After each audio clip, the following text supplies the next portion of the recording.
All right, hopefully y'all watch those videos and were able to take something away from it. The Beatitudes. Um, the Beatitudes are something that we're called to live in our daily life, and it's something that I strive to do on the daily. Of course, I also fail, to do it.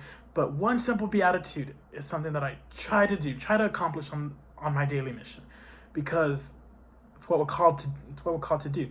What I think about is cool about the beatitudes is it's literally telling us like be attitude, like be and then attitude, like our attitude, right? And it's calling us to be holy. It's calling us to be the attitude of holiness.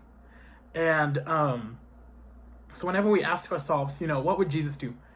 Change that question to what would Jesus acquire of us? What would Jesus inquire of us, right?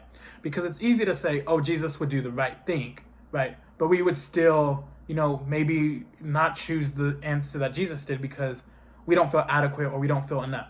So instead of saying, what would Jesus do? Ask what Jesus would inquire of us, right?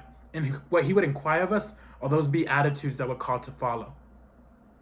What we're called to do. What we're called to, what he's asking us to do, right? And what he's telling us, hey, whenever we act this way, and whenever we strive to be the light of the world for someone else, the kingdom of heaven is there waiting for us.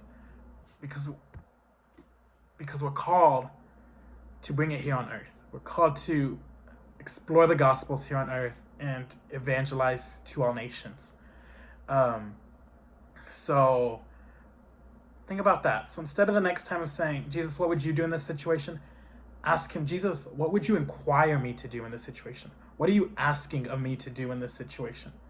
And that kind of changes the answer completely, because we can no longer say, I'm unequipped for this mission, but we start looking at the guidelines he left us. We start looking at, the teachings he left us, and we say, okay, Jesus, I know what you would inquire of me in this mission, and I know what you would inquire of me in this moment, and I'm going to hopefully choose to say yes to you in this moment. And that's the thing, guys. That's how we become saints, is continuing to say yes to God and to Jesus in every situation of our lives. It only takes one yes to get it rolling. So that being said, let's do this together. Let's strive to be holy together. Let's strive for sainthood together and be holy. All right, guys. Enjoy your spring break. Have a good break. And I will see y'all in a couple weeks. Peace out.